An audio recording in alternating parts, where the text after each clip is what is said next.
আসসালামু আলাইকুম এভরিওয়ান। তোমাদের ফেসবুক প্রোফাইলে যাদের প্রোফাইল হ্যাজ সাম ইস্যু আছে, এরা কীভাবে সমাধান করবে? তো ভিডিওটা আপনি শেষ পর্যন্ত দেখতে থাকো। তো এখানে কিন্তু প্রোফাইল হ্যাজ সাম ইস্যু চলে আসছে, তো এটা অনেকেরই চলে আসছে। তো এটা কীভাবে রিমুভ করবা? প্রথমত এটাকে একটা, এই যে প্রোফাইল হ্যাজ সাম ইস্যু, এটাকে একটা স্ক্রিনশট নিয়ে নিবা। তারপরে এখানে ওয়েব ডিটেলসে ক্লিক করলে এই পেজটাকে একটা স্ক্রিনশট নিয়ে নিবা। তো এগুলো দুইটা। তো এখান থেকে বেগে চলে যাবা। এখান থেকে বেগে আসার পরে তোমরা যে প্রোফাইলটা আছে, এই প্রোফাইলটারে যে মেন প্রোফাইল, এই মেন প্রোফাইলের একটা স্ক্রিনশট নেবা। তিনটে স্ক্রিনশট নেওয়ার পরে তোমরা এখান থেকে বেগে যাবা। বেগে যাওয়ার পরে এই যে এখানে উপরে যে থ্রি আইকন আছে, তো এই থ্রি আইকনে এখানে ক্লিক করবা। ক্লিক করার পরে এখানে কিন্তু রিপোর্টের প্রবলেম, এখানে চলে আসছে রিপোর্টের প্রবলেম। তো এখানে ক্লিক করবা, রিপোর্টের প্রবলেম।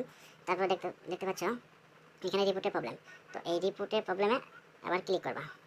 এই রিপোর্টের প্রবলেমে ক্লিক করার পরে এখানে একটু লোড হচ্ছে, তো আমাদের একটু ওয়েট করতে হবে। দেখা যাক, এখানে একটু লোড হচ্ছে,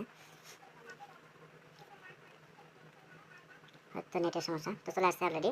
তো এখানে দেখতে পাচ্ছ যে এই যে ডোন্ট ইনক্লুড, তো এটাকে ডোন্ট ইনক্লুড করে দেওয়ার পরে তো এই যে এখানে দেখতে পাচ্ছ যে পেজ, তো তোমাদের যাদের পেজের সমস্যা, তো পেজে ক্লিক করবা। যাদের প্রোফাইলের সমস্যা, তোমরা কিন্তু এই প্রোফাইলে ক্লিক করবা। এই যে এখানে হচ্ছে প্রোফাইল, এই প্রোফাইলে ক্লিক করবা, এই প্রোফাইল। তো এই প্রোফাইলে ক্লিক করলাম। এখন দেখো এখানে কিন্তু আপলোড ফ্রম ফোন, তো আপলোড ফ্রম ফোনে ক্লিক করলে এখানে কিন্তু গ্যালারিতে নিয়ে আসলো। তো আমরা যে তিনটা স্ক্রিনশট নিয়েছিলাম, তো এই স্ক্রিনশট তিনটা এখানে দিয়ে দিব। প্রোফাইল একটা, তারপর একটা, তারপর যে তিনটা উঠালাম একটা, এই তিনটা স্ক্রিনশট কিন্তু এখানে দিয়ে দিলাম। তারপর এখানে তোমরা লিখে দিবা যে প্রোফাইল লিঙ্কটা দিয়ে দিবা। মেন যে প্রোফাইলটা, ফেসবুকের এই প্রোফাইল লিঙ্ক, যেমন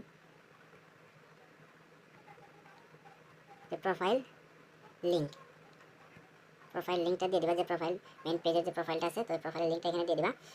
ঠিক আছে। তারপর আমি ভিডিওর নিচে যে ডিসক্রিপশনটা লিখে দিচ্ছি, সেই ডিসক্রিপশনটা লিখে দিয়ে এখানে উপরে কিন্তু সাবমিট অপশন আছে, তো এখানে সাবমিট করে দিলে কিন্তু এটা ফেসবুক কমিউনিটির কাছে চলে যাবে, 72 ঘন্টার মধ্যেই সলভ করে দেবে। তো ধন্যবাদ ভাইয়া, ভিডিওটি ভালো লাগলে লাইক করবেন এবং পেজটি ফলো করে পাশে থাকবেন। ধন্যবাদ।